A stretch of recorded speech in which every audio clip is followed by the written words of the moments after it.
Donc là, je suis en train de lancer Photoshop. Et vous allez ouvrir les images, les 3 images que vous avez téléchargées. Vous allez les ouvrir, donc il faut aller les chercher dans le dossier Links. Voilà, clic, majuscule, clic. Elles sont toutes les 3 activées. Ouvrir. Elles sont ouvertes dans Photoshop.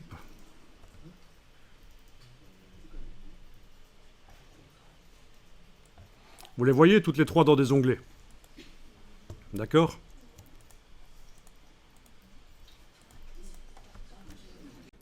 Alors voilà, les images sont ouvertes dans Photoshop. Je suppose que vous êtes en fenêtre flottante comme ça, avec les images qui se sont ouvertes en tant qu'onglet. Bien.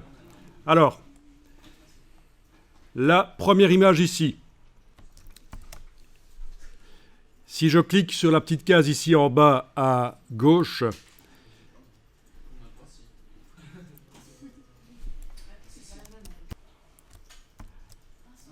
alors, vous avez la définition du document, 983 pixels sur 1024. Vous avez le nombre de couches, une couche, c'est-à-dire ça ne peut pas être une image en couleur, parce que pour faire des images en couleur, il faut plusieurs couches. À exception faite des images en couleur indexées, mais j'en parle même pas, c'est un vieux truc.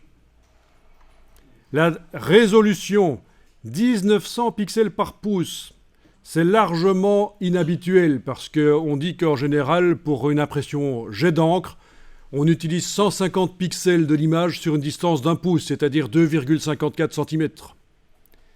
150 pixels pour le jet d'encre, chaque 2,54 cm sur le papier. Pour l'imprimeur, en général, on dit 300 pixels pour 2,54 cm sur le papier. Ici, on a 1900. Ça explique pourquoi cette image, quand on la voyait dans InDesign, sans avoir enclenché l'affichage haute performance, elle a été pixelisée. Alors, je ne sais pas pourquoi la personne qui a mis cette image sur le web a fait ça. Si, maintenant que j'y réfléchis, je sais pourquoi. Vous savez pourquoi ? Qu'est-ce qui est tout petit ? L'image numérique est toute petite. Non, non, de base, elle est toute petite, on voit... De base, elle est toute petite. 1 cm 3 sur 1 cm. L'image qui a été scannée. Et oui, parce qu'en fait, il s'agit certainement d'un négatif directement du film, de la pellicule. Ça explique pourquoi ça a sans doute été scanné avec un appareil spécial pour scanner les pellicules, les films. Et donc voilà pourquoi. Oui, donc elle avait réellement, à mon avis, le film dans l'appareil photo avait réellement... voilà. Il était très petit, il faisait sans doute 1 pouce, oui. Voilà. Enfin, résultat, dans InDesign, vous avez eu un peu peur quand vous l'avez ouverte, mais vous avez vu qu'il n'y a pas de problème. Elle fait quand même 983 pixels sur 1024. En fait, la résolution n'a aucune importance. C'est ça que j'essaye de vous faire comprendre ici. La résolution n'a aucune importance. Je fais contrôle tabulation, je passe à l'image suivante. Je clique là-dessus. Là, c'est une image en couleur, 3 couches. Donc, c'est du RVB. 1600 pixels sur 1200, c'est la définition. Et la résolution, 72 pixels par pouce. Ah ah. Alors, souvent, il y a des gens qui vont vous dire « Ah, l'image est en 72 pixels par pouce, donc on ne peut pas l'utiliser pour imprimer parce que ça, c'est pour le web. » Bullshit. Et évidemment qu'on peut l'utiliser pour imprimer parce que, regardez, si je n'utilise que 72 pixels pour imprimer cette image, chaque pouce d'image imprimée sur le papier, 2,54 cm, n'utilise que 72 pixels de l'image. Et comme il y a tellement de pixels dans l'image, 1600 sur 1200, j'arrive à imprimer à une dimension de 56 sur 42 cm. Immense. Mais dans mon document InDesign, elle n'a pas 56 sur 42, elle est plus petite. Donc les pixels se sont tassés les uns sur les autres, donc ils sont au-delà de 72 pixels par pouce. Vous voyez la logique ? On va les vérifier directement dans InDesign. Vous repassez dans InDesign. Donc, commande tabulation pour passer en revue les logiciels ouverts. Vous allez zoomer sur l'image. Voilà, vous la sélectionnez avec la flèche noire. Vous sélectionnez le bloc ou l'image elle-même, avec le réticule, parce qu'on peut sélectionner le bloc conteneur ou le contenu, peu importe.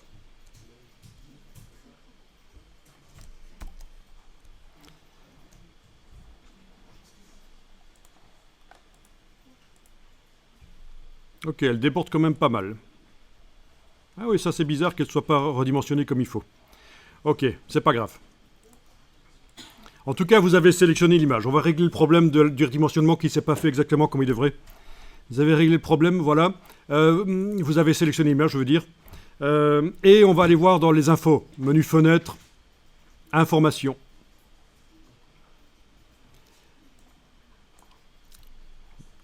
Alors, qu'est-ce qu'on voit dans les informations ici ?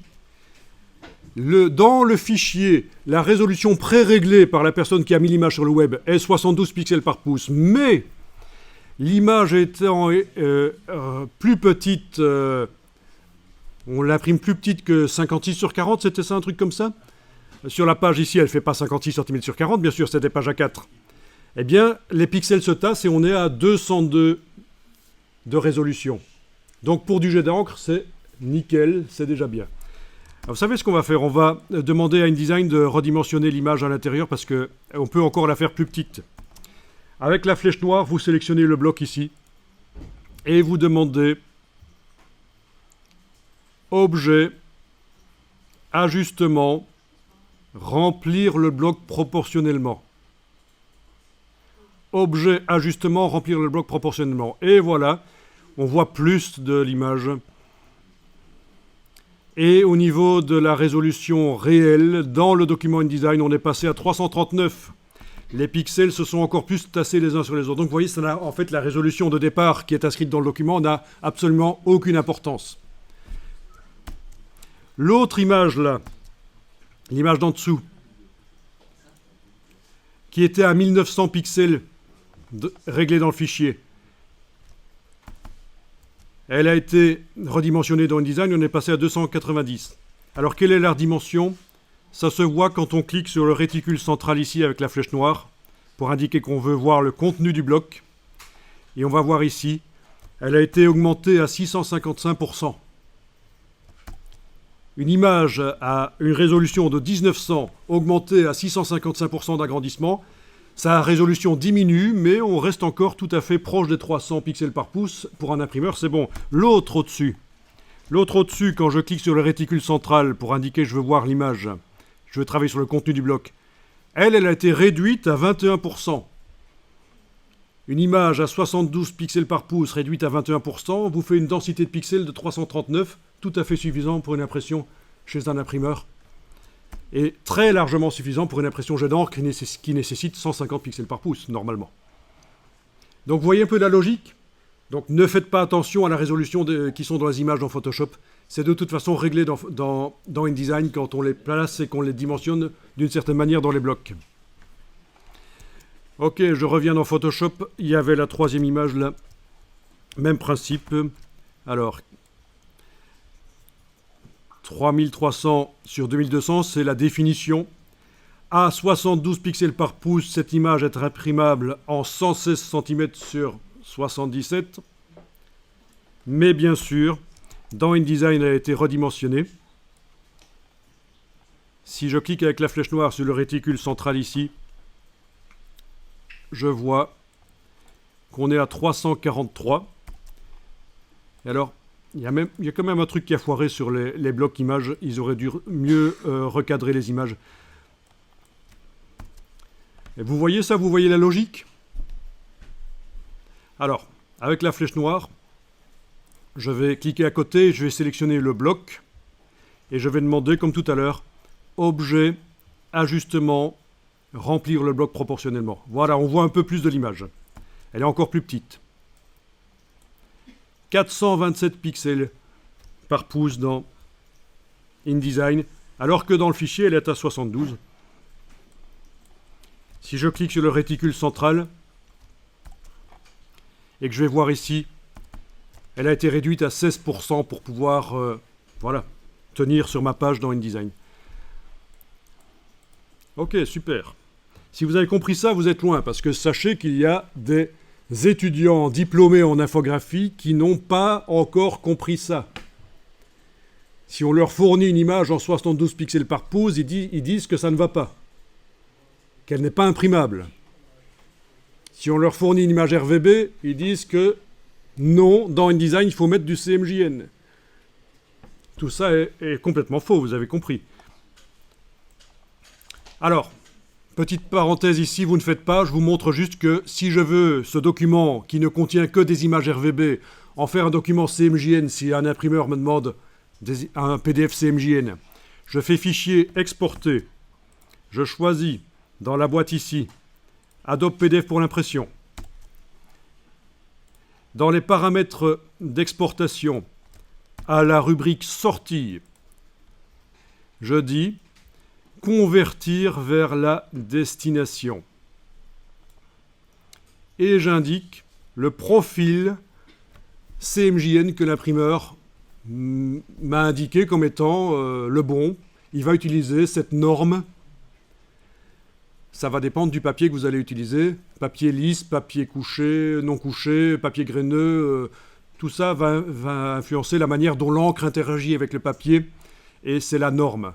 Donc vous obtiendrez un PDF spécialement pour cette impression-là. C'est là qu'on fait la conversion, le plus tard possible, pas dans Photoshop. Pas dans Photoshop, ça c'est le pire. Adobe le dit. Ne faites pas les conversions dans Photoshop, c'est ce qu'il y a de pire. Faites-les plus tard pour l'impression. Sauf exception si vous avez une bonne raison de le faire. Si vous êtes un pro de la photogravure et vous voulez avoir un contrôle sur l'encre noire. Mais ça c'est pour les pros. Vous n'êtes pas encore là à mon avis. Ok, alors on va continuer un tout petit peu.